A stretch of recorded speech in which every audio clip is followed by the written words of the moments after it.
The cold bit through Beatrice Ashford's worn traveling cloak like the teeth of a hungry wolf, and she knew with absolute certainty that she was going to die on this mountain pass if the axle beneath her wagon did not hold together for just 5 more miles. The wood splintered with a sound like a gunshot, and her heart dropped into her stomach as the whole right side of the wagon lurched downward into the snow. Her 2 horses whinnied in panic, their breath coming out in great clouds of steam as they stamped their hooves against the frozen ground. Beatrice clutched the reins tighter, her fingers already numb despite her leather gloves, and felt the hot sting of tears behind her eyes. This could not be happening. Not here, not now. Not when she was so close to reaching Winnemucca, Nevada, where her aunt supposedly waited with open arms and a warm house. She climbed down from the driver's seat, her boots sinking into snow that came up past her ankles. The December wind howled through the pine trees that lined the narrow mountain road, carrying with it the promise of more snow before nightfall. Beatrice was 22 years old, and she had traveled alone from Missouri after her father's death 3 months prior. Everything she owned was packed into this wagon, and now the axle had snapped clean through. She walked around to examine the damage, her blue eyes wide with growing fear. The wheel hung at an impossible angle, and even to her untrained eye, she could see this was not something she could fix with rope and prayer. The sun was already beginning its descent toward the western peaks, painting the snow in shades of orange and pink that would have been beautiful if Beatrice had not been so terrified. She had passed the last town, a tiny mining settlement, early that morning. She had seen no other travelers on this road all day. The temperature was dropping rapidly, and she knew that spending a night out here in the open would likely kill her. She had blankets in the wagon, but not enough. She had food, but no way to build a fire in this wind. She had a small pistol her father had given her, but that would do nothing against the cold. Beatrice turned in a slow circle, scanning the empty road in both directions. Nothing. Just endless white snow, dark green pines, and the gray stone of the mountain rising up on one side while dropping away into a steep ravine on the other. She felt panic rising in her chest like floodwater. She had to think. She had to do something. But what could she possibly do? She knew nothing about fixing wagons. She barely knew how to care for the horses beyond feeding them and keeping them watered. She was standing there, fighting back tears and trying to formulate some kind of plan when she heard the sound of hoofbeats on the packed snow behind her. Beatrice spun around, her hand instinctively moving to the pistol at her waist. A lone rider was approaching from the direction she had come, sitting tall in the saddle on a big roan horse. As he drew closer, she could make out more details. He wore a heavy sheepskin coat and a wide-brimmed hat pulled low against the wind. A thick wool scarf covered the lower half of his face. He looked like he belonged to this harsh landscape in a way that Beatrice knew she never would. The rider slowed as he approached, and Beatrice saw his eyes taking in the scene, her broken wagon, her frightened horses, her own trembling form. He brought his horse to a stop about 10 feet away and raised one gloved hand in a gesture of peace. "Madam," he said, his voice muffled by the scarf but still clear enough. "Looks like you have got some trouble here." Beatrice tried to keep her voice steady. "My axle broke. I do not suppose you know anything about fixing wagons." The man dismounted in one smooth motion and walked toward her, his boots crunching in the snow. He was tall, probably close to 6 feet, with broad shoulders and the easy confidence of someone who spent most of his life outdoors. When he pulled down the scarf, Beatrice saw a young face, weathered by sun and wind, but not much older than her own. He had gray eyes that were surprisingly kind, a strong jaw with a few days' worth of stubble, and a serious expression that suggested he understood exactly how dangerous her situation was. "Name's Fletcher Kane," he said, already moving toward the broken wheel. "I am a ranch hand, working for the Double J spread about 15 miles north of here. I know my way around a wagon." "Beatrice Ashford," she replied, watching as he knelt in the snow to examine the damage. "How bad is it?" Fletcher was silent for a long moment, running his hands along the splintered wood. Finally he stood and brushed the snow from his knees. His expression was grave. "It is bad, Miss Ashford. The whole axle is cracked through. Even if I can rig up something to hold it temporarily, it will not get you more than a mile or two before it breaks again. And there is more snow coming." He looked up at the darkening sky. "Heavy snow if I am reading those clouds right." Beatrice felt her control slipping. "I have to get to Winnemucca, My aunt is expecting me. I have nowhere else to go." "Winnemucca is still a good 20 miles from here," Fletcher said, "and most of that is mountain road, just like this. Even with a sound wagon, you would be pushing it to make it before the storm hits." He paused, seeming to consider something. "There is a line shack about 3 miles back. I passed it maybe an hour ago. It is just a small cabin that the ranch uses during spring roundup, but it has a stove and walls and a roof. If I can get this wagon moving at all, that is where we need to head. Get you to shelter before this storm really sets in." "I cannot just abandon my journey," Beatrice protested, even though she knew he was right. "I have been traveling for weeks. I am so close." Fletcher's gray eyes met hers, and she saw understanding there, but also determination. "Miss Ashford, I am not going to lie to you. If you are caught out here when that storm hits, you will not survive the night. Your aunt would rather wait a few more days to see you than get word that you froze to death on this mountain. Now, I can try to fix this enough to get you to that cabin, but I need to start now. We are losing daylight fast." Beatrice knew he was right. She could feel it in her bones, in the way the wind was picking up, in the heaviness of the clouds overhead. She nodded slowly. "What do you need me to do?" "First, we need to unload some of this weight," Fletcher said, already moving to the back of the wagon. "The lighter it is, the better chance I have of making a repair that will hold. What in here can you absolutely not leave behind?" They spent the next few minutes sorting through Beatrice's belongings. It was heartbreaking to choose what to leave on the side of this mountain road, but Fletcher was patient and practical. He helped her identify the essentials: her clothes, her father's Bible, a small wooden box with her mother's jewelry, some food supplies, and the blankets. Everything else, the heavier furniture and trunks, would have to stay. "We will mark this spot," Fletcher said. "Once the storm passes and the road's clear, someone can come back with a proper wagon and retrieve the rest." While Beatrice repacked the essentials, Fletcher went to work on the axle. She watched him move with practiced efficiency, using tools from his saddlebags that she could not have named if her life depended on it. He found a fallen branch and used his knife to strip it and shape it, creating a makeshift splint for the broken axle. He worked quickly but carefully, his breath coming out in white puffs as he lashed the wood together with rope and strips of leather cut from his own saddlebags. The wind was howling now, and the first new flakes of snow were beginning to fall. Beatrice tried to be useful, holding things when Fletcher needed her to, keeping the horses calm with soft words and gentle touches. She found herself stealing glances at him as he worked. There was something reassuring about his presence, about the way he seemed so capable and unfazed by what was clearly a dire situation. She wondered what kind of life he led, working as a ranch hand in this unforgiving country. She wondered if he had family, if someone was waiting for him to come home. After what felt like hours but was probably closer to 40 minutes, Fletcher stood back and examined his work. The winter light was fading fast, turning everything gray and indistinct. "That is the best I can do," he said. "It is not pretty, and it is not going to hold for long, but if we go slow and steady, it should get us to the cabin." "Thank you," Beatrice said, and she meant it with every fiber of her being. "I do not know what I would have done if you had not come along." "Let's save the thanks for when we are safely inside with a fire going," Fletcher replied, but there was a hint of a smile at the corners of his mouth. "You are going to have to ride one of your horses. The wagon cannot take both your weight and mine, not with that axle in this condition. Can you ride?" "Yes," Beatrice said.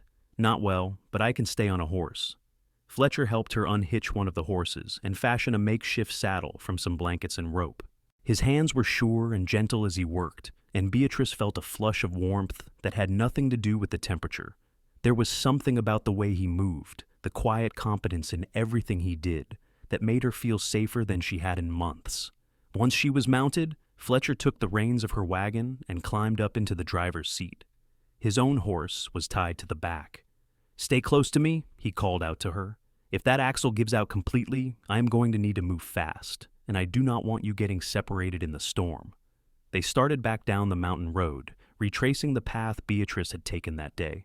The snow was falling harder now, thick white flakes that obscured her vision and clung to her eyelashes. The wind pushed against them like an invisible hand trying to drive them back. Beatrice hunched down in her borrowed blanket saddle and focused on following the dark shape of her wagon through the swirling white.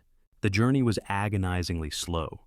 Fletcher kept the wagon to a crawl, clearly feeling every bump and rut in the road through the rains. Several times, Beatrice heard ominous cracking sounds from the makeshift repair, and each time her heart leaped into her throat. But Fletcher never panicked. He would stop, climb down, check the axle, make a small adjustment, and then they would continue on. His patience seemed limitless, even as the storm grew worse and the temperature continued to drop. Beatrice lost all sense of time. It could have been minutes or hours that they traveled through that white nightmare. Her fingers were numb, her face burned with cold, and she could no longer feel her toes in her boots. She began to wonder if they would ever reach the cabin, if it even existed, or if they would simply keep moving through this endless storm until they both froze solid. But then, through the curtain of snow, she saw a dark shape materialize. It was small and square, barely more than a shed, but it was a structure, the Line Shack. Fletcher had found it. He brought the wagon to a stop and jumped down immediately. "Get inside," he shouted over the wind. "I will take care of the horses." Beatrice half climbed, half fell from her horse, and stumbled through the snow to the cabin door. It was not locked. She pushed it open and nearly sobbed with relief at the relative warmth and stillness inside. The cabin was tiny, maybe 12 feet square, with a small iron stove in one corner, a rough wooden bunk along one wall, and a table with 2 chairs. There were a few supplies on a shelf: coffee, some canned goods, matches. The floor was dirt, and there were gaps in the log walls that let in fingers of cold air. But compared to being outside in that storm, it felt like a palace. Beatrice's hands shook so badly that she could barely strike a match, but she finally managed to get one lit. There was kindling and wood stacked beside the stove. She got a fire started, feeding it carefully until it caught and began to throw real heat into the small space. She was still crouched by the stove when Fletcher pushed through the door, carrying an armload of supplies from the wagon. Snow covered him from head to toe, and his face was red with cold. "The horses are in a lean-to around the back," he said, his teeth chattering slightly. "It is not much, but it will keep the worst of the wind off them. I got them fed and watered." He set down the supplies and immediately moved to the stove, holding his hands out to the warmth. That was close. The axle finally gave out completely just as I was unhitching the second horse. We would not have made it another 100 yards. Beatrice sat back on her heels and looked at him, really looked at him. This man, this stranger, had just spent hours in a worsening blizzard to save her life. He had sacrificed pieces of his own gear, had put himself at risk, had been patient and kind when he could have just ridden past her broken wagon and continued on his way to wherever he had been going. She felt a wave of emotion so strong it brought tears to her eyes. "I do not know how to thank you," she said softly. Fletcher glanced at her, and his expression softened. "You do not need to thank me, Miss Ashford. No decent person would have left you out there." He pulled off his gloves and flexed his fingers, trying to work, feeling back into them. "We should take stock of what we have. It looks like we might be here for a while. That storm sounds like it is just getting started." They spent the next hour organizing the small cabin and making it as comfortable as possible. Fletcher made several more trips out to the wagon to bring in the rest of Beatrice's essential supplies, as well as some extra feed for the horses.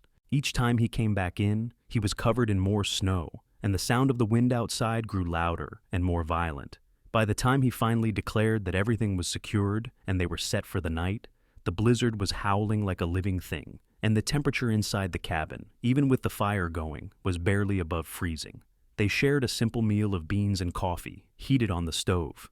It was the best thing Beatrice had tasted in days, probably because she was so cold and exhausted that anything warm felt like a luxury.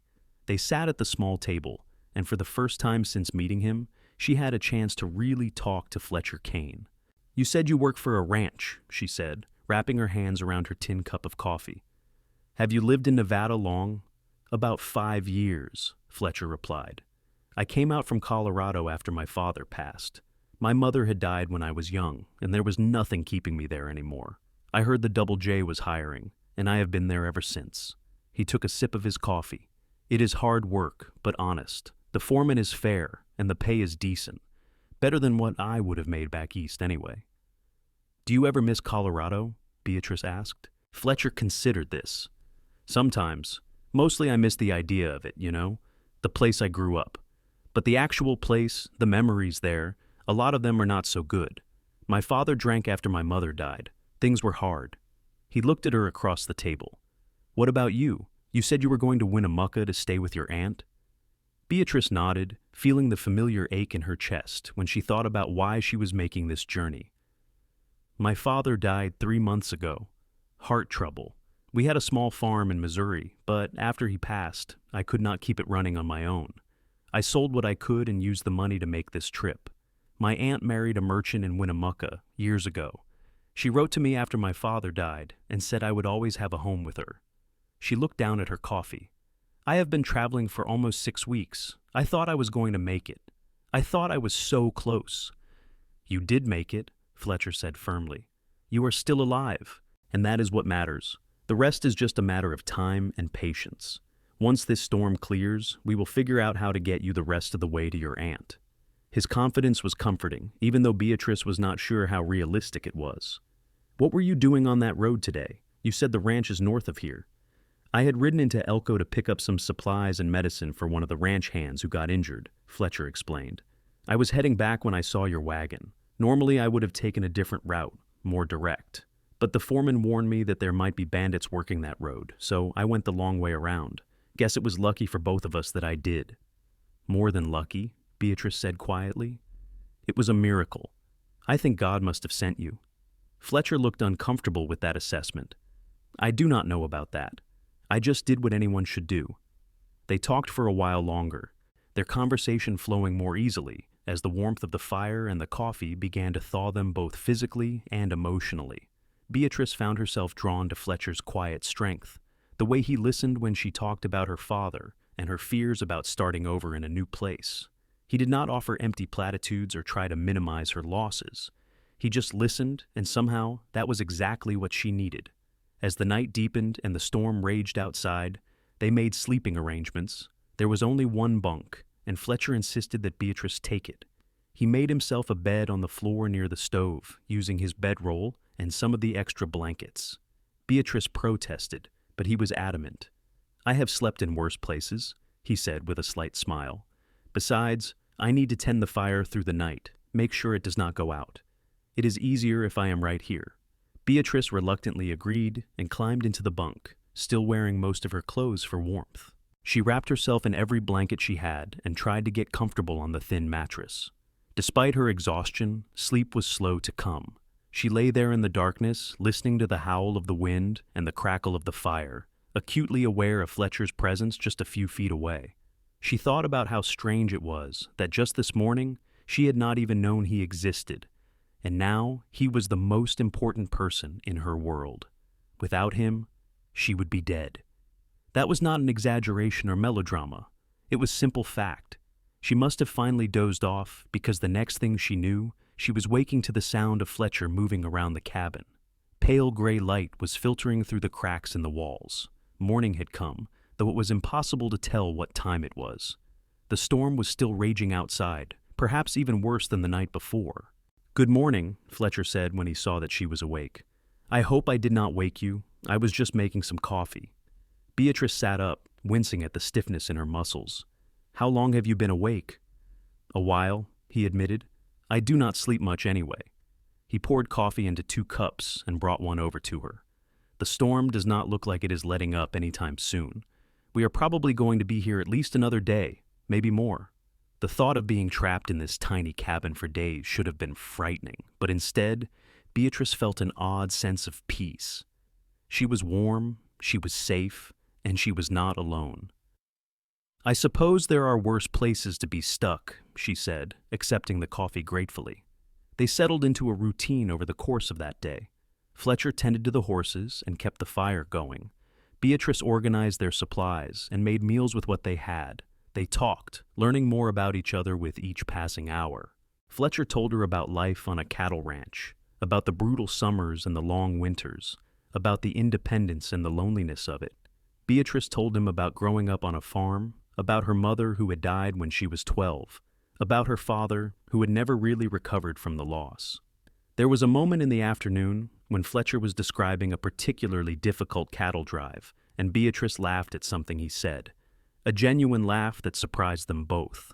Fletcher stopped mid-sentence and just looked at her, and there was something in his eyes that made her breath catch. It was not anything she could name, exactly, but it felt like recognition, like seeing something precious that you had been looking for without knowing you were searching. The moment passed and they continued their conversation, but something had shifted.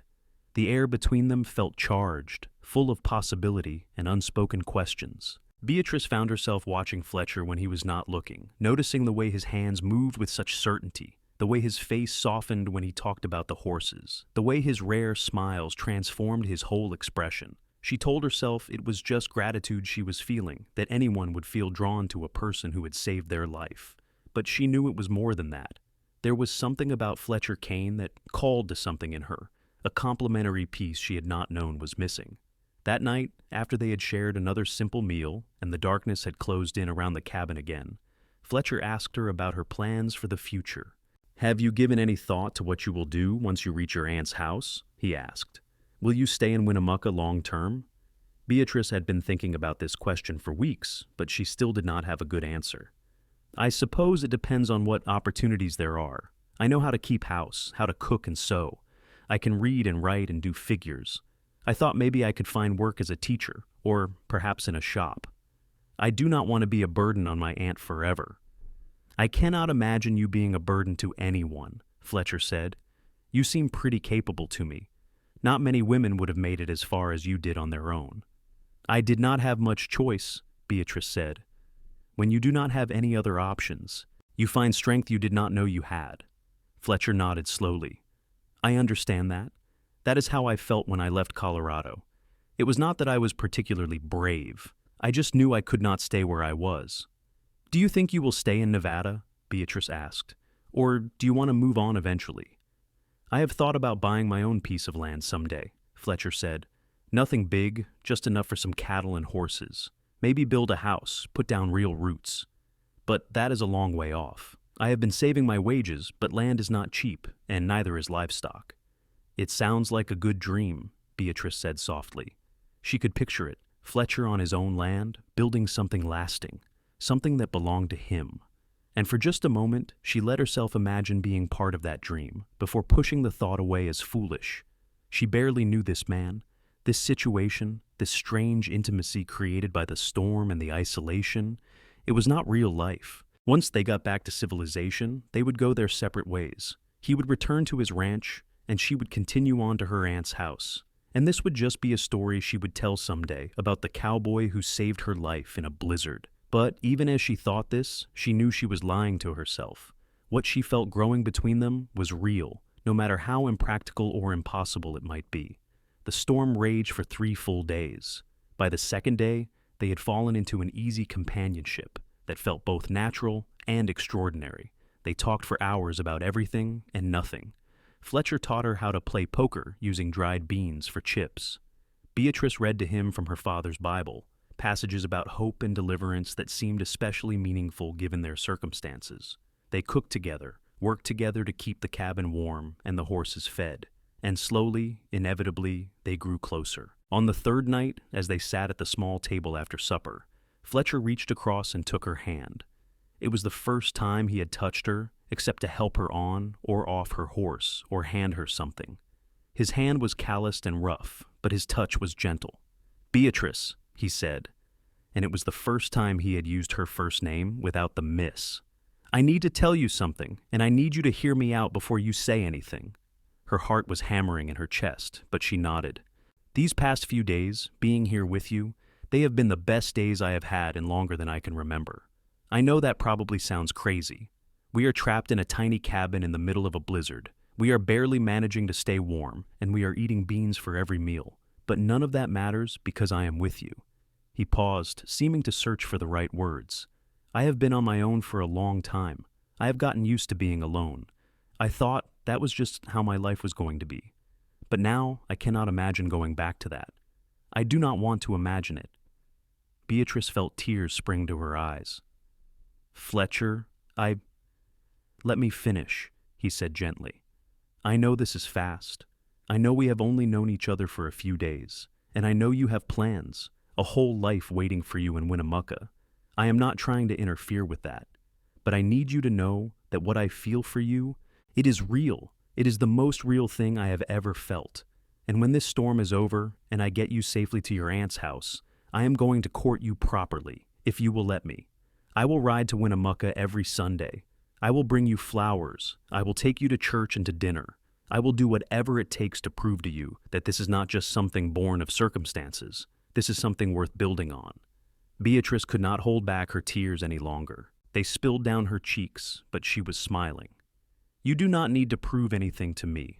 I feel it too.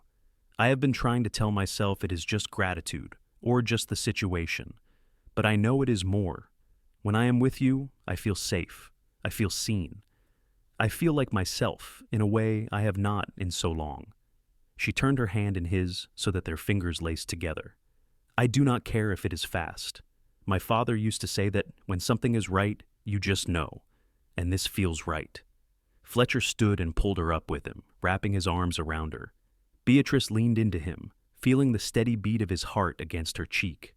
They stood like that for a long time, holding each other while the storm howled outside and the fire crackled in the stove. When Fletcher finally pulled back and looked down at her, his gray eyes were full of warmth and wonder. I am going to kiss you now, he said softly, if that is all right with you. It is more than all right, Beatrice whispered. The kiss was gentle and sweet, full of promise and possibility. It was a first kiss and a sealing of something deeper, a commitment made without words but felt in every fiber of their beings. When they finally broke apart, both of them were breathless and flushed, and Fletcher was smiling wider than Beatrice had ever seen. They spent the rest of that evening sitting close together on the bunk, talking about the future in a way that now included both of them. Fletcher told her about the ranch where he worked, about the small community of hands and their families who lived there.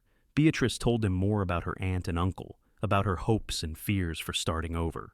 They made no concrete plans, but the understanding between them was clear. They would find a way to make this work. They would build a life together, somehow, some way. On the fourth morning, Beatrice woke to blessed silence.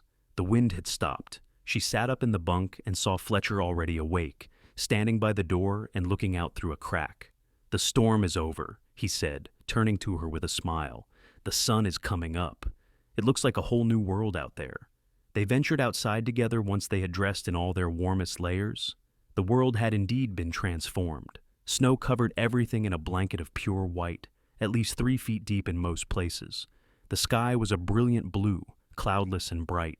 The air was painfully cold, but absolutely still. It was beautiful and terrifying in equal measure. We need to dig out the wagon and assess the damage, Fletcher said, and check the road. It is going to be slow going, but I think if we can get the wagon fixed properly, or at least better than my patch job, we can make it to Winnemucca in a day or two.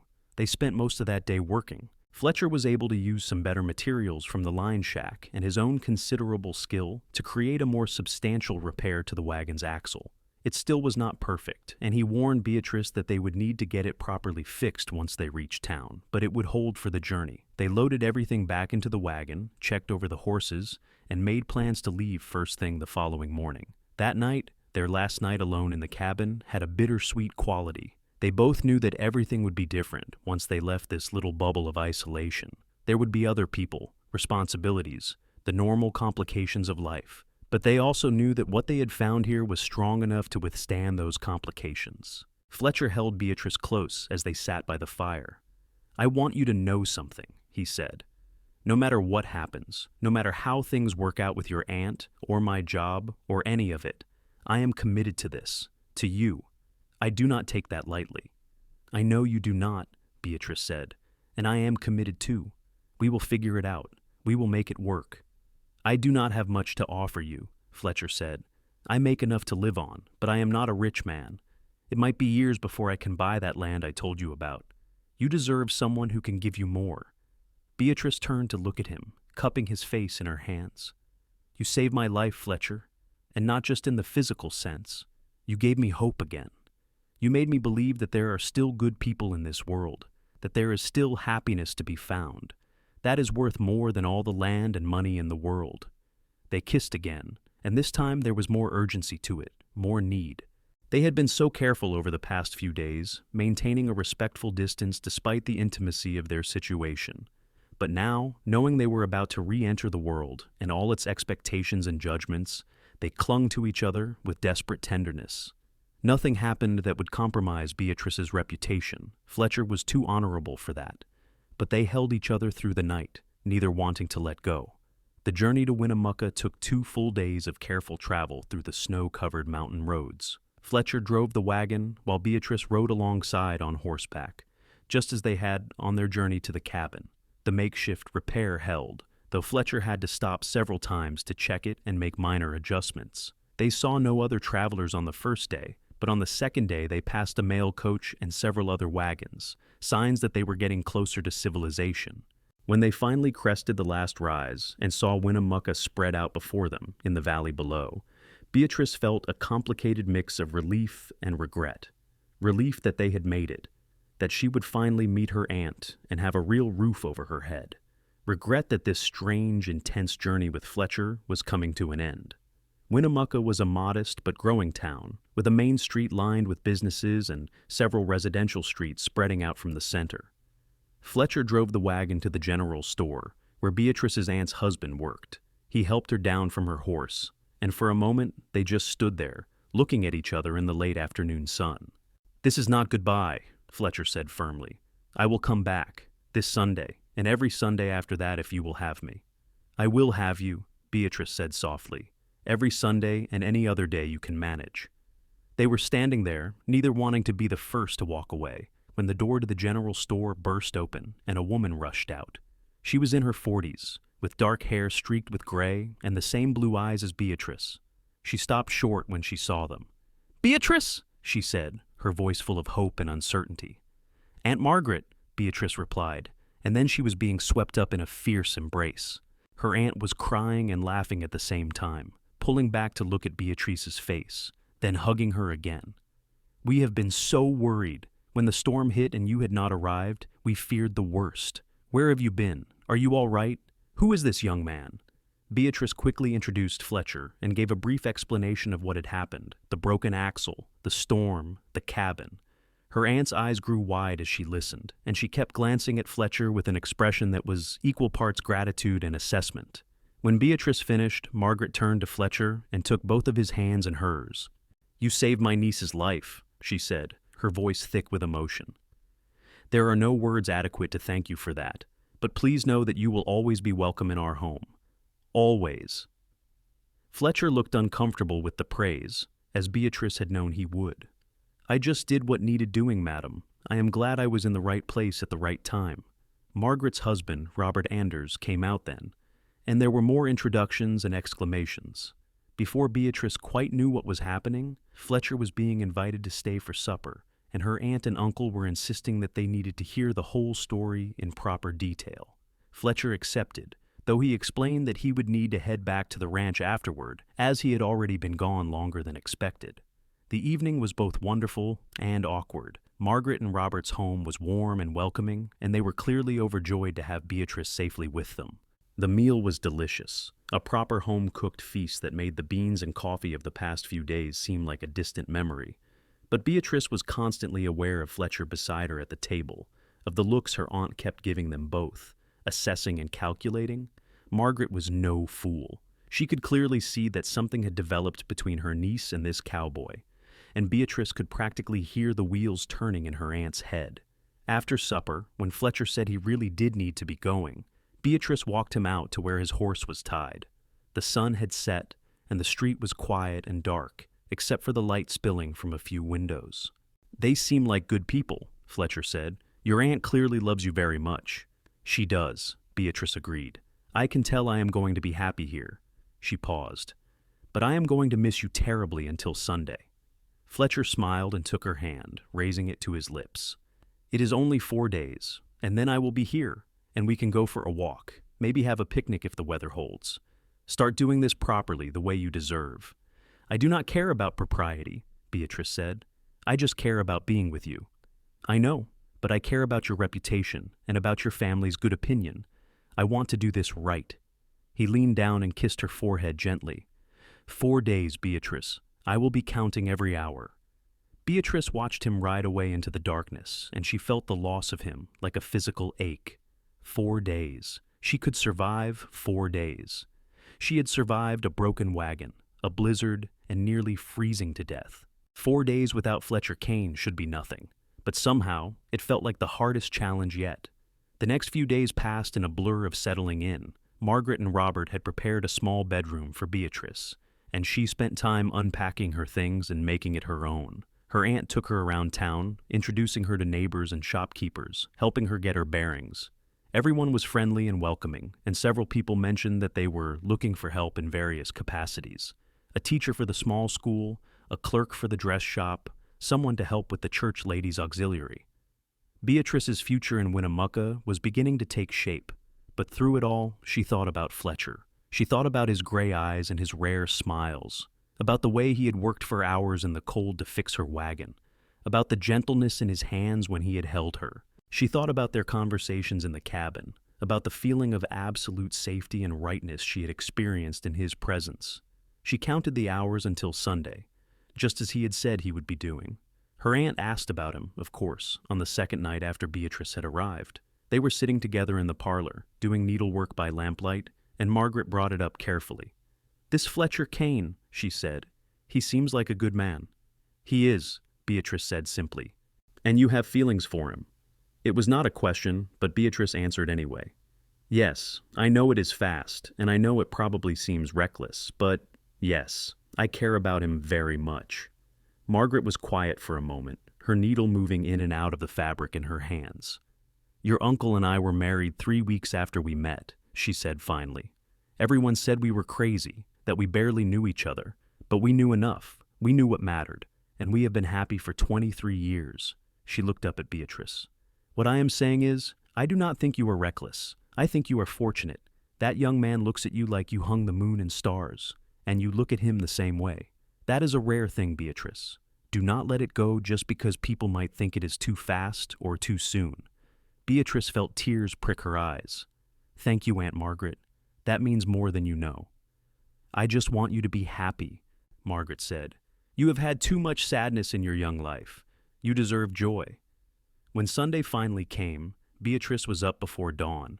She washed and dressed carefully in her best dress, a deep blue wool that brought out the color of her eyes. She braided her honey-colored hair and pinned it up, then changed her mind and took it down, then put it up again. She was being ridiculous, she knew, but she could not help it. She wanted to look nice for Fletcher, wanted him to see her as she really was, not just the desperate, bedraggled woman he had rescued from the snow. Margaret and Robert went to the morning church service, and Beatrice went with them. She scanned the congregation looking for Fletcher, but did not see him. She told herself that he had said he would come on Sunday, not that he would come to church specifically. He would be there. She had to believe that. After the service, they returned home for Sunday dinner. Beatrice helped her aunt prepare the meal, but she kept glancing out the window, watching the street. 1 o'clock came and went, then 2 o'clock. Beatrice tried to tell herself that he was just delayed, that the ranch was a long ride, that there could be any number of reasons why he was late, but doubt was beginning to creep in. What if he had changed his mind? What if the feelings she thought they had shared were just a product of the extreme circumstances? And now that he was back in his normal life, he had realized it was all a mistake. At 2:30, there was a knock at the door. Beatrice nearly ran to answer it, but her aunt gave her a look, and she forced herself to walk calmly. She opened the door, and there he was. Fletcher stood on the porch, hat in hand, looking nervous and hopeful. He was clean-shaven and wearing what were clearly his Sunday-best clothes, a clean shirt and vest, pressed trousers, and a coat that looked relatively new. His hair was combed back, and he smelled faintly of soap and saddle leather.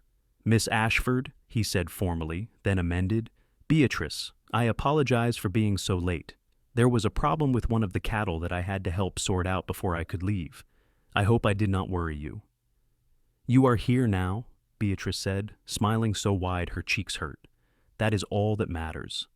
They went for a walk through town, properly chaperoned by a younger friend of her aunt's, who was clearly instructed to give them space, but not too much space. They talked and laughed, falling back into the easy companionship they had discovered in the cabin. Fletcher told her about the ranch, about the foreman's gruff approval when he had finally made it back, and explained what had happened. Beatrice told him about her week, about the people she had met, and the possibilities that were opening up for her in Winnemucca. "There is a position available at the school," she told him. "The teacher needs an assistant, It does not pay much, but it would be honest work, and I would enjoy it. I love children, and I have always thought I would be a good teacher." "I think you would be excellent at it," Fletcher said. "The children would be lucky to have you." They stopped at a small park on the edge of town, and their chaperone discreetly turned her back to give them a moment of privacy. Fletcher took Beatrice's hands in his. "I have thought of nothing but you all week," he said quietly. "Every night I lay in my bunk in the bunkhouse, and all I could think about was how much I missed being with you, talking to you. It was worse than being alone had ever been, because now I know what I'm missing." "I know," Beatrice said. "I felt the same way. It was like losing a part of myself." "I want to court you properly," Fletcher said. "I want to do this the right way. But, Beatrice, I also need you to know that I am serious about this, about you. I am working toward a future where I can offer you more than just my wages and a room in a bunkhouse. I have been talking to the foreman, and there might be an opportunity for me to take on more responsibility, maybe become a ranch supervisor in a year or two. It would mean better pay and maybe the use of one of the small houses on the property. It would not be much, but it would be a start, a real start." Beatrice felt like her heart might burst. "Fletcher, I do not need you to be anything other than what you are. I do not need a big house or a fancy life. I just need you." "I know you do not need it," Fletcher said, "but I want to give it to you anyway. You deserve everything good in this world, and I want to be the man who gives it to you." They walked back to the house as the sun was beginning to set, painting the Nevada sky in shades of orange and pink that reminded Beatrice of that terrifying afternoon when her wagon had broken down. It felt like a lifetime ago. Though it had only been a week, so much had changed. She had changed. She had left Missouri as a frightened, grieving woman with no idea what her future held. She had arrived in Winnemucca as someone with hope, with love, with a reason to build a new life. Fletcher came for supper, as he had the week before, and this time the atmosphere was more relaxed. Robert asked him about ranching, and they had a long conversation about cattle breeds and market prices that would have been boring if Beatrice had not been so happy just to watch Fletcher talk, to see him comfortable and engaged. After supper, Margaret invited Fletcher to come again the following Sunday, and he accepted with obvious pleasure. This became their pattern. Every Sunday, Fletcher would ride the 15 miles from the ranch to Winnemucca. He would come to the house, and they would go for a walk or sit in the parlor and talk. Sometimes Robert would invite him to stay for supper, and sometimes they would have a meal at the hotel dining room, which was Winnemucca's version of a fancy restaurant. Fletcher was always respectful, always proper, but the looks they exchanged and the way their hands would brush when no one was looking spoke of deeper feelings that were only growing stronger with time. Beatrice took the position as the teacher's assistant at the school, and she loved it. The children were bright and eager, and she found real satisfaction in helping them learn. She made friends in town, became involved with the church, and started to build a real life in Winnemucca. But the best part of every week was Sunday, when she would see Fletcher again.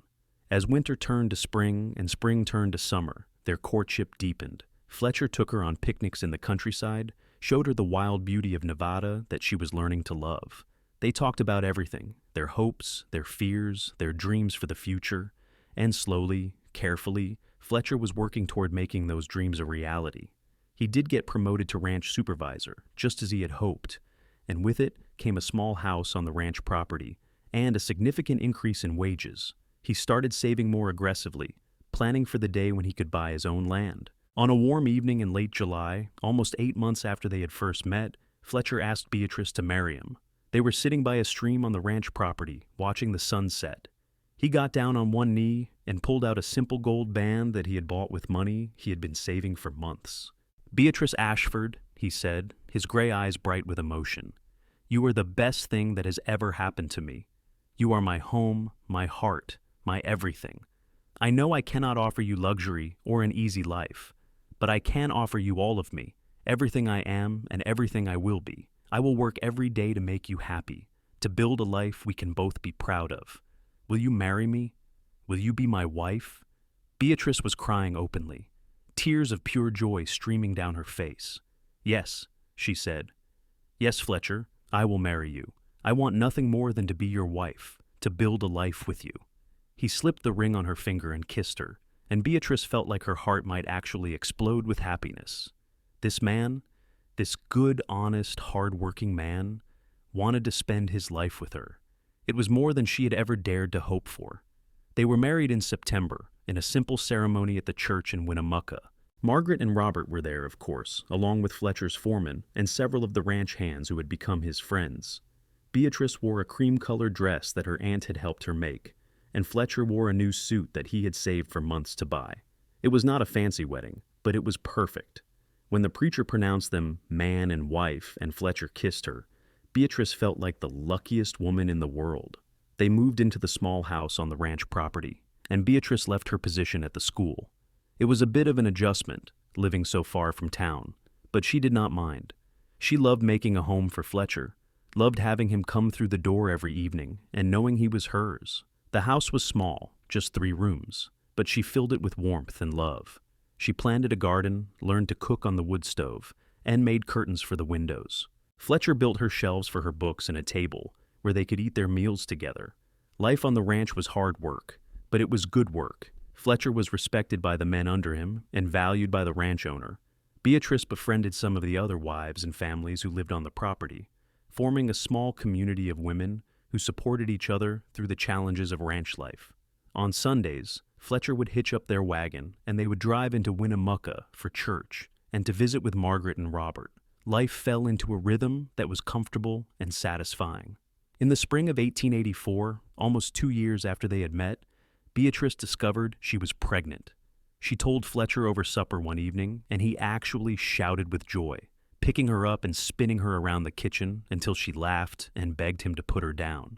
That night, they lay in bed and talked about the future, about the child they would raise, about the kind of parents they wanted to be.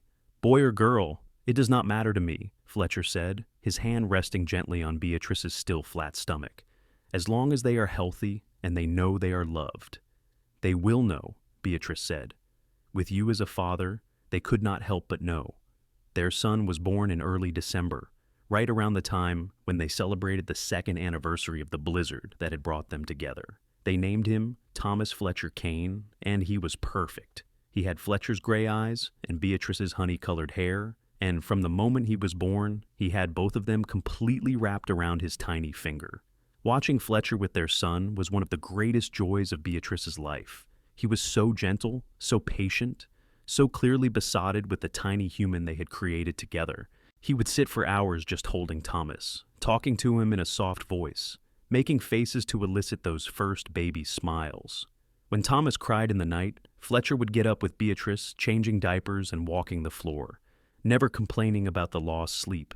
In the summer of 1885, Fletcher's dream finally came true. He had saved enough money to make a down payment on a piece of land about 5 miles from the ranch. It was not a large parcel, only about 40 acres, but it had good grazing, a reliable water source, and a spot that would be perfect for building a house. Fletcher had arranged to continue working as a supervisor at the ranch while starting to build up his own small herd of cattle. It would be years before they could live off the land alone, but it was a start. It was the beginning of something they would build together. They broke ground on the new house that fall. Fletcher did most of the work himself, with help from some of the ranch hands on weekends. Beatrice would bring Thomas out to the property, and they would sit in the shade and watch Fletcher work, measuring and sawing and hammering. Sometimes Beatrice would help, holding boards steady while Fletcher nailed them in place, or painting walls once they were up. It was slow going, but by the spring of 1886, they had a small but sturdy house, much larger than the one they had been living in. It had a real kitchen, a separate bedroom for them, and one for Thomas, and a front porch where they could sit and watch the sun set over their own land. Moving into the new house felt like the culmination of everything they had worked for. On their first night there, after Thomas was asleep in his new room, Fletcher and Beatrice sat on the porch together, holding hands and looking out at their property in the fading light. "Do you remember that night in the cabin?" Fletcher asked, "when I told you I wanted to buy land and build a house?" "I remember," Beatrice said. "I remember thinking it sounded like a beautiful dream." "It was a dream then," Fletcher said. "But now it is real, and it is more beautiful than I ever imagined, because you are here to share it with me." He turned to look at her, his gray eyes full of love. "I think about that day sometimes, when I found you on the mountain with your broken wagon. I think about how easily I could have taken a different road, how I might never have met you. And it terrifies me. the idea of a life without you in it. But you did take that road, Beatrice said, squeezing his hand. You did find me, and you saved me. And I think that was not an accident. I think we were meant to find each other, Fletcher. I think God put the broken axle in our path because he knew we belonged together. I do not know about God's plans, Fletcher said with a slight smile, but I do know I am the luckiest man alive to have you as my wife and the mother of my child. Their second child, a daughter they named Rose Margaret Kane after Beatrice's aunt, was born in 1888. She had Fletcher's serious demeanor and Beatrice's blue eyes, and she was as different from her rambunctious brother as could be. Where Thomas was all energy and noise, Rose was quiet and thoughtful, content to sit for hours playing with her dolls or helping her mother in the garden. The years passed in a blur of work and joy. Fletcher's small cattle operation grew slowly but steadily. He was able to reduce his hours at the ranch and spend more time working his own land. Beatrice tended her garden, which had expanded to include not just vegetables but also flowers and herbs. She raised chickens and preserved fruits and vegetables for the winter. She taught Thomas and Rose to read and write, using the same patience and care she had once brought to her work at the school. The children thrived under her attention, growing strong and healthy and happy. They still went to Winnemucca regularly to visit Margaret and Robert and to attend church. As the children grew older, these trips became family adventures, with Thomas and Rose chattering excitedly about seeing their great-aunt and great-uncle and exploring the town. Margaret delighted in her niece's children, spoiling them with sweets and small gifts. Robert taught Thomas about running a business, planting seeds for the boy's future. In 1892, when Thomas was 8 and Rose was 4, they had a third child, another son they named William Robert Kane after Beatrice's father and uncle. Will was a happy baby, always smiling, and he completed their family in a way that felt perfect and whole. Life was not without its challenges. There were hard winters when money was tight and they had to carefully ration their supplies. There were droughts that threatened the cattle and the garden. There was illness, accidents, the constant worry that came with raising children in a harsh environment. But through it all, Fletcher and Beatrice faced everything together, their love for each other only growing stronger with each passing year.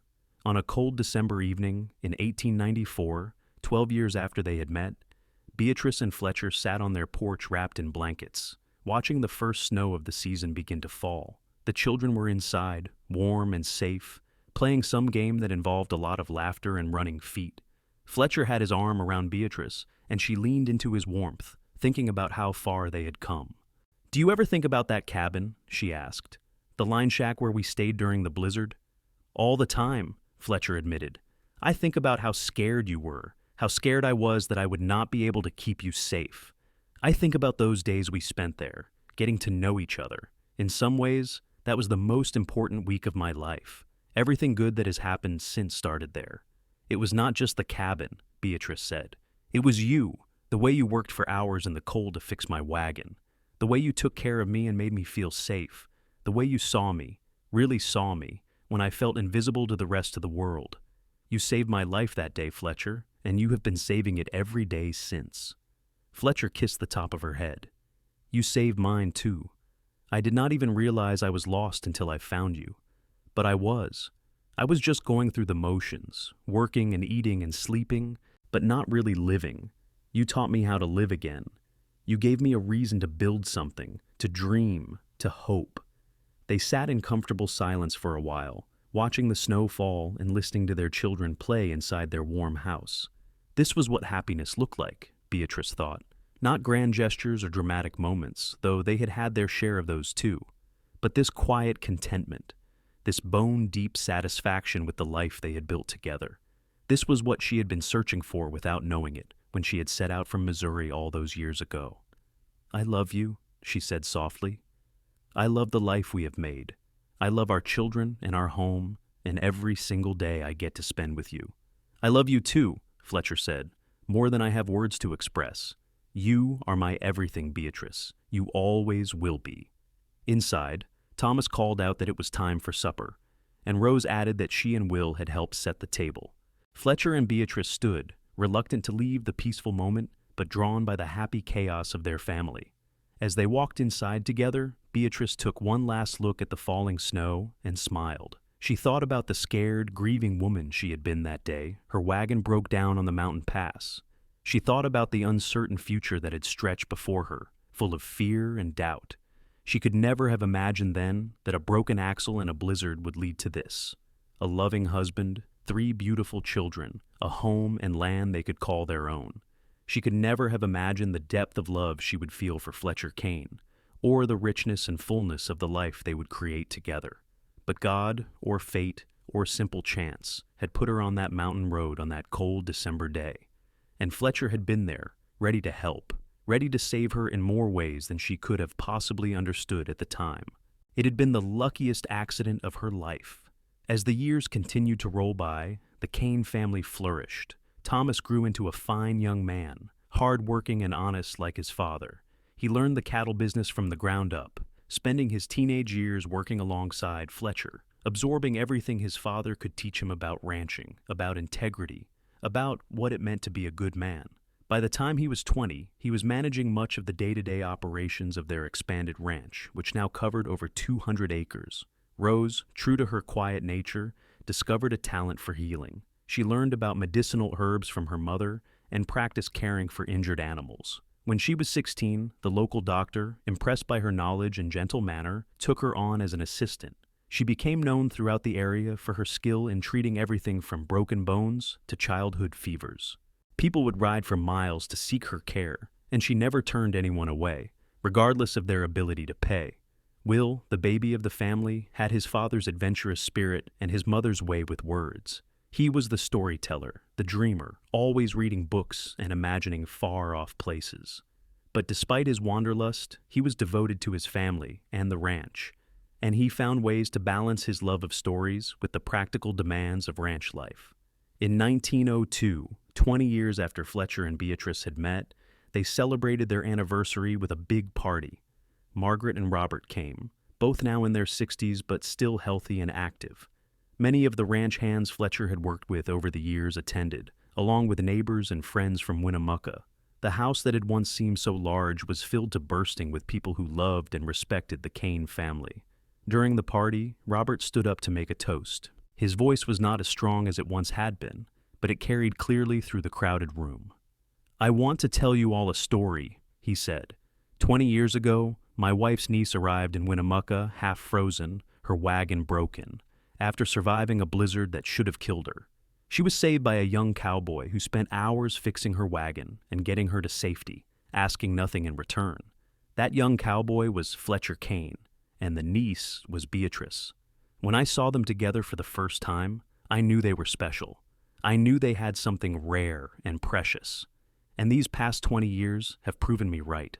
Fletcher and Beatrice have built a life together that is a testament to hard work, dedication, and true love. They have raised 3 remarkable children. They have created a home that is a beacon of warmth and welcome to everyone who enters. They have shown all of us what is possible when 2 people commit to each other completely and face life's challenges together. So, I raise my glass to Fletcher and Beatrice Kane. May they have many more years of health, happiness, and love. The room erupted in cheers and applause. Fletcher stood and pulled Beatrice to her feet beside him, his arm around her waist. They were both 42 years old now, their faces lined with years of sun and wind and laughter. But their love for each other shone as brightly as it had in that tiny cabin during the blizzard. "Thank you all for being here," Fletcher said. "Robert is right that Beatrice and I have built something special, but we could not have done it alone. We have been supported and encouraged by so many of you over the years. Our family extends far beyond just the 5 of us. It includes all of you, everyone in this room and beyond, and we are grateful, more grateful than we can say." Beatrice added, "When my wagon broke down on that mountain 20 years ago, I thought my life was over. I thought I had lost everything. But what I found instead was everything I never knew I needed. I found Fletcher. I found love. I found a home and a family and a purpose. And I found all of you, this wonderful community that has embraced me and supported me. Thank you for making our life so rich and full." The party continued late into the night, with music and dancing and more food than any group could possibly eat. Thomas danced with a young woman from town whom he had been courting, and Beatrice and Fletcher exchanged knowing glances, suspecting a wedding might be in their future soon. Rose was deep in conversation with the doctor, discussing a difficult case they had worked on together. Will was entertaining a group of younger children with an elaborate story about cowboys and cattle rustlers. It was a perfect evening, a perfect celebration of a life well lived. In 1904, Thomas married his sweetheart, a girl named Alice from a neighboring ranch. Fletcher gave them a portion of the land to build their own home, and Thomas began to build his own cattle operation while still helping manage the family ranch. When their first child, a boy they named Fletcher Thomas Kane, was born in 1905, Beatrice and Fletcher became grandparents for the first time. Holding that tiny baby and seeing his own name carried forward into another generation moved Fletcher to tears. He thought about his own father, about the difficult relationship they had had, and he vowed that his grandson would know nothing but love and support from him. Rose married the doctor in 1906, a widower 20 years her senior, but a kind and gentle man who adored her and respected her abilities. They had no children of their own, but Rose poured her maternal instincts into caring for her patients and, eventually, her nieces and nephews. She and her husband built a small clinic in Winnemucca, and it became an invaluable resource for the community. Will, true to his restless nature, left Nevada in 1908 to attend university in California. He studied literature and journalism, and after graduation he worked for several newspapers before eventually returning to Nevada to start his own paper in Winnemucca. He married a woman he met in California, a fellow writer, and they had 2 daughters. His paper became known for its honest reporting and its support of progressive causes, and Will used his words to fight for justice and fairness in the community his parents had helped build. As Fletcher and Beatrice grew older, they gradually turned over more and more of the ranch operations to Thomas and his growing family. They spent their days gardening, reading, taking long walks over the land they had worked so hard to acquire. They traveled occasionally, visiting Will and his family in Winnemucca, or Rose and her husband in their home near the clinic. But mostly, they were content to simply be together, to enjoy the peace and satisfaction that came from a life well lived. Margaret passed away in 1910 at the age of 73, and Robert followed her less than a year later. Beatrice grieved for the aunt and uncle who had given her a home when she had had nowhere else to go, but she was also grateful for all the years they had had together, for the love and support they had given her and Fletcher and their children. She thought often about that first day she had arrived in Winnemucca, frightened and uncertain, and how Margaret had welcomed her with open arms. She tried to live her life in a way that would honor that kindness, paying it forward to others who needed help. In the fall of 1922, Fletcher and Beatrice celebrated their 40th wedding anniversary. They were both 60 years old, their hair gray, but their bodies still relatively strong. They had 6 grandchildren now, with more surely on the way, and their lives were full of family and purpose. They decided to celebrate quietly, just the 2 of them, taking a trip back to the place where it had all begun. Fletcher drove their automobile, a modern convenience that still seemed strange and wonderful to both of them, along the mountain road where Beatrice's wagon had broken down 40 years earlier. The road was better maintained now, wider and smoother, but the landscape was largely unchanged. The same pine trees lined the route, and the same mountains rose up on either side. They drove until they found a spot that felt right, a wide place in the road where they could pull over and look out at the valley below. They got out of the car and stood together in the cool autumn air, holding hands and remembering. "It was snowing," Beatrice said softly. "I was so cold and so scared. I thought I was going to die." "I was terrified I would not be able to help you," Fletcher said, "that my repair would not hold, that we would not make it to the cabin, that you would freeze before I could get you to safety." "But we did make it," Beatrice said. "You saved me, and then you loved me, and we built this beautiful life together." "Best decision I ever made," Fletcher said, "stopping to help you that day. Best thing that ever happened to me." They stood there for a long time, lost in memories and gratitude. Finally, as the sun began to set, they got back in the car and drove on. Not to the line shack, which had long since fallen into disrepair and was now just a pile of rotting wood, but to Winnemucca, to the home they had built, to the family that was waiting for them. That evening, surrounded by their children and grandchildren, Fletcher and Beatrice shared the story of how they had met. The grandchildren had heard it before, of course, but they never tired of it.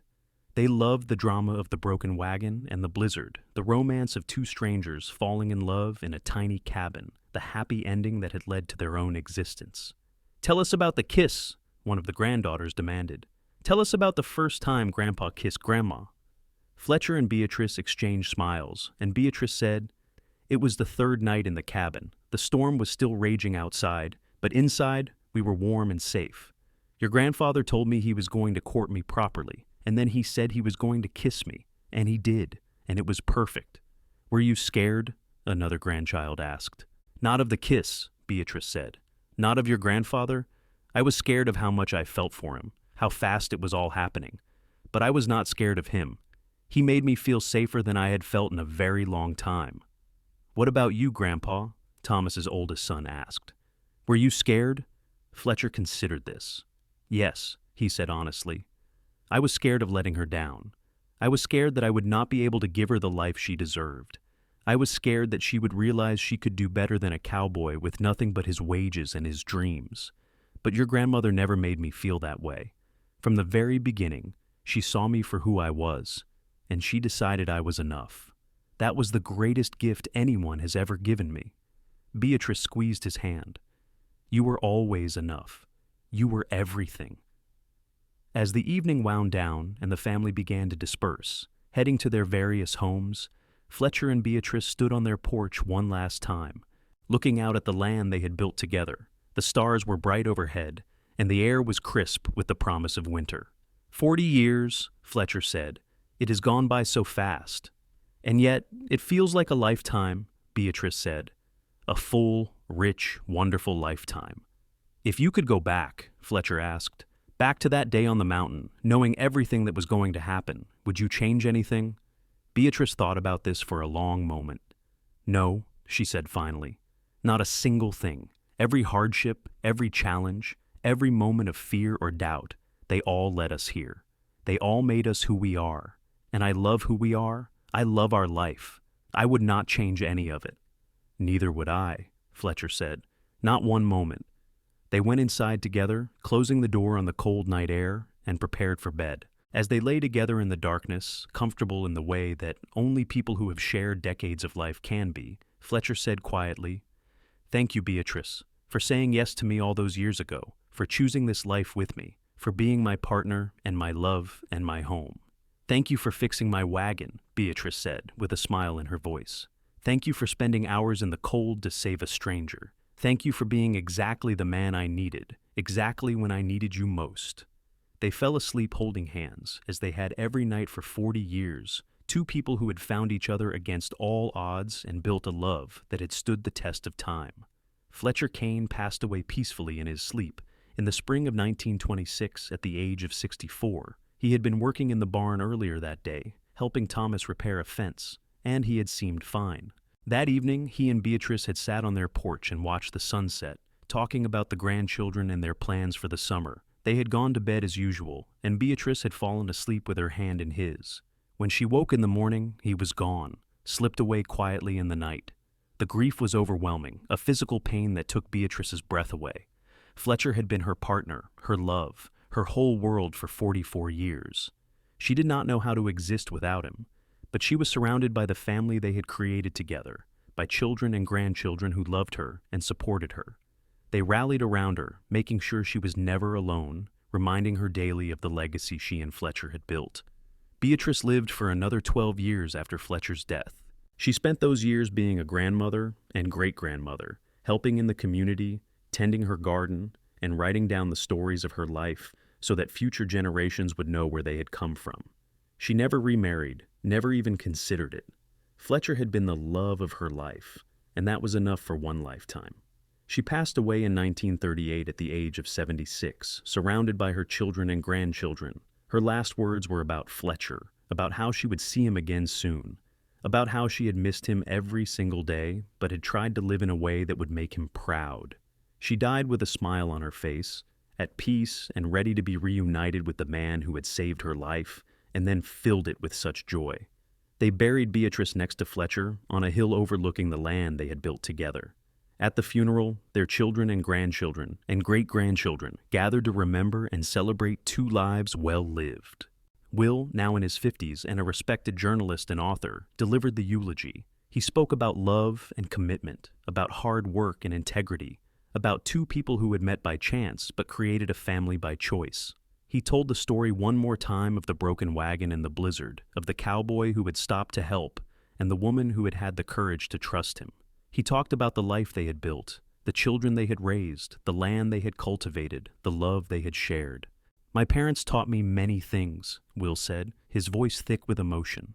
"They taught me the value of hard work. They taught me the importance of honesty and integrity. They taught me to care for others, to give back to the community, to never give up in the face of adversity. But most of all, they taught me about love, real love, the kind of love that lasts through hardship and joy, through good times and bad, through 44 years of marriage and 12 years of separation. The kind of love that builds something lasting, something that extends far beyond the two people at the center of it.